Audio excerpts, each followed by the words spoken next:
Well, I'm gonna get flamed for this. Hello my friends, and today I decided to choose violence by coming out of my YouTube break early to talk about the recent release of Luigi's Mansion 2 HD. College? Pfft, it can wait. It's Luigi time!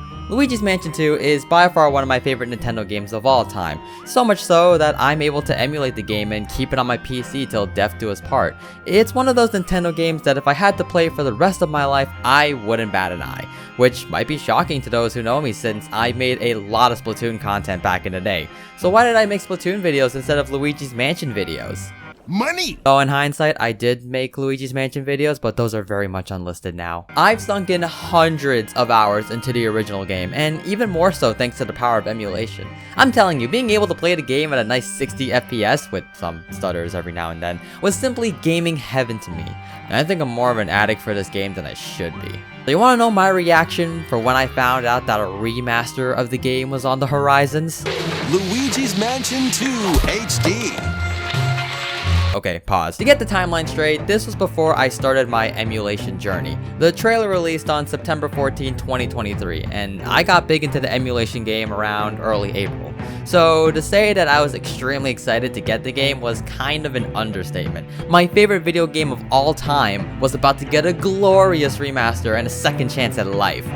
But upon rewatching the trailer, it simply didn't look appealing.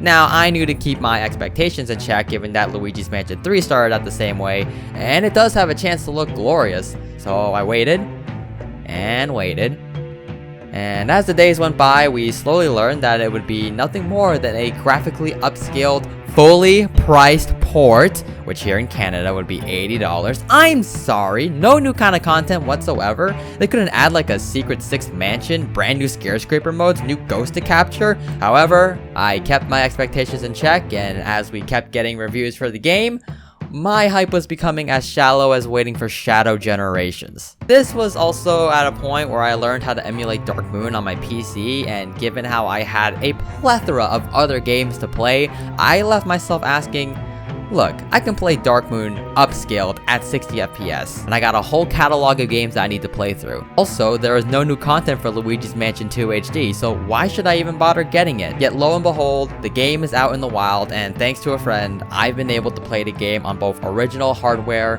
and emulated. And my thoughts about this game will piss off some Nintendo fanboys, so brace yourself. Alright, let's glaze this game real quickly. This game is a 9 out of 10 all around and is very much the definitive way to play this gem. While $80 is a large price to pay for salvation, if you can get the game for cheap, I would snag it in a heartbeat. This game, as far as I can see, removes a lot of game-breaking bugs, looking at you, stupid key glitch, and runs extremely well. Like, insanely well. If you haven't bought the game yet but are still hesitant to do so, I say buy it, unless you can't afford it, which is a valid reason. If that's all you wanted to hear, then you can leave the video now. Alright, glazing aside, I have a buck ton of issues with this game, which leads to my nitpick, starting with minor changes that if you haven't played the original, it won't bother you, but it does bother me. His dad's on animation! Are you kidding me? Why doesn't his mouth Who cares move? about the Why is the highly model textured so details? bad in the bunker? Why is he so stiff? Why is he so thick? Which actually leads to my complaint about the character model. I think it's kind of mid. Now, was I expecting to see the LM3 model? No, I actually don't really like that one either, to be honest. I don't know what it is, but his face is just so soulless.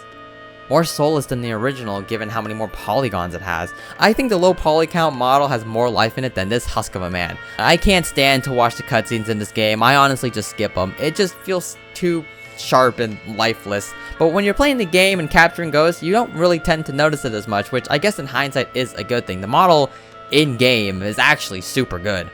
I feel like this was the same problem I had with Sonic Frontiers. The models just look janky in cutscenes on top of the whole game itself.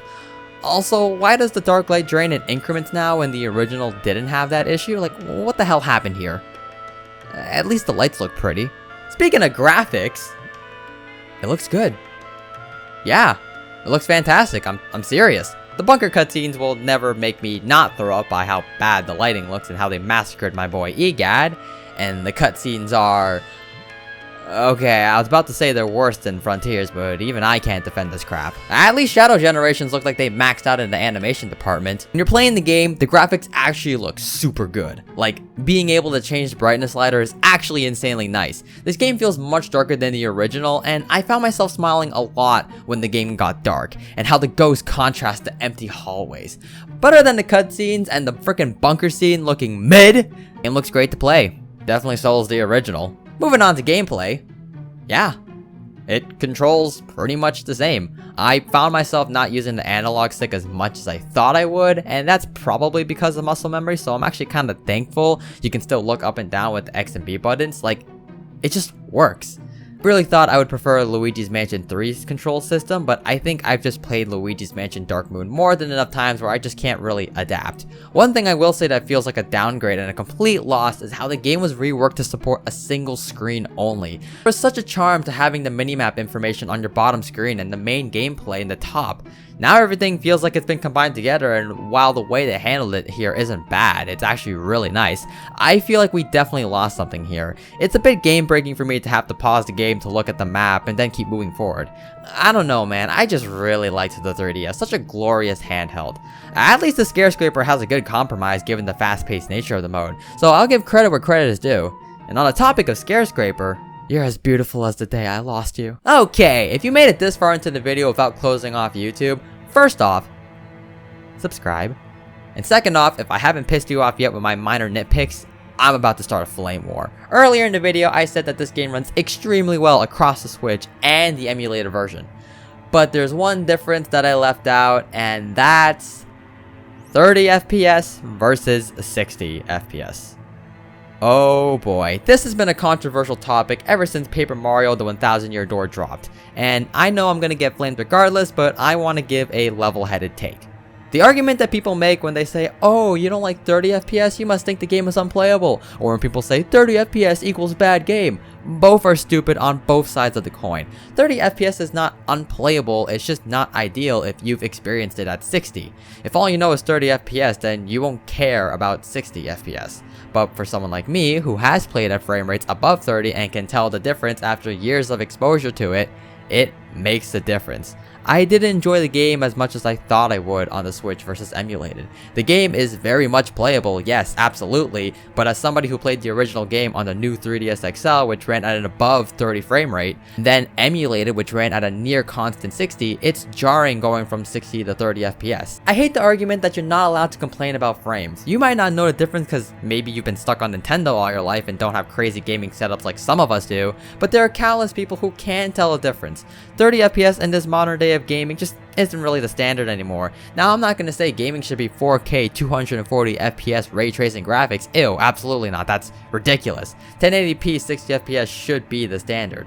The chart for me is that 20 FPS is good for like first person shooters, 60 FPS is good for more fixed action adventure games, and 30 FPS would be good for indie titles or fighting games because I know y'all care about your timing windows. And let's be real, is it wrong to expect 1080 60 FPS for a fully priced game these days? Probably not, because the Switch is on life support. My hope is that the Switch 2 gives us that 1080 60 FPS upgrade. Kinda like how the Xbox Series X boosts performance for older games like Sonic Unleashed. How the hell did I play this game at 30 FPS? Jeez. Look, at the end of the day, people who say they want to play at 60 FPS aren't rude or ungrateful, and I'm tired of them, including myself, being antagonized for thinking such a way. I find it ignorant to those who have more experiences with a high refresh rate getting demonized for just having a little bit more expectation and performance out of the games we're receiving. Just because you don't care about 60 FPS doesn't mean we don't. Since when did your voice become the sole dictator of how one person enjoys the game? Oh. Wait, that just sounds like Nintendo's motto. Alright, with that long section done, I want to talk about bonus content. I mentioned earlier that they couldn't add any bonus content to make the game's value more appealing. How is it that Metroid Prime Remaster can be $60 and the 1000 Year Door and Bowser's Fury be $80 but look like so much more effort went into making them look great? Why couldn't we bundle up the GameCube version of Luigi's Mansion as a bonus? Why couldn't you, and I'm particularly joking when I say this, use that failed Nintendo Labo idea to remake Luigi's Mansion Arcade? Do you know how much fun it would have been to have a cardboard poltergeist model and play Luigi's Mansion Arcade at home? That's wild. On top of Oh my god. On top of that, why couldn't they add more options to Scarescraper? Like a 10-minute mode or a nightmare mode for crazy people like myself. Honestly, so much wasted potential, which is why I happily segue onto the next best thing about this remaster. The mods! Nintendo Switch modding is meh. Nintendo Switch modding is actually a much bigger scene than I thought it would be. All of the Breath of the Wild mods and Super Mario Odyssey mods were breathtaking and insane to me. The game hasn't even been out for a while and we already have mods that boost graphical fidelity and give us the return of Mr. L.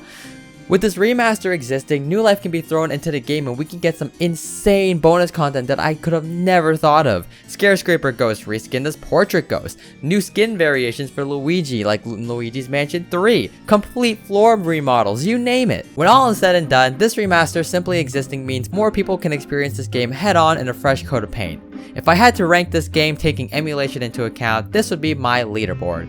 While I do like Luigi's Mansion 2 HD on the Switch, nothing can really beat the 3DS version for me. However, emulation does win by quite a landslide. Speaking of emulation, many people don't know that Luigi's Mansion Dark Moon is one of the hardest 3DS games to emulate.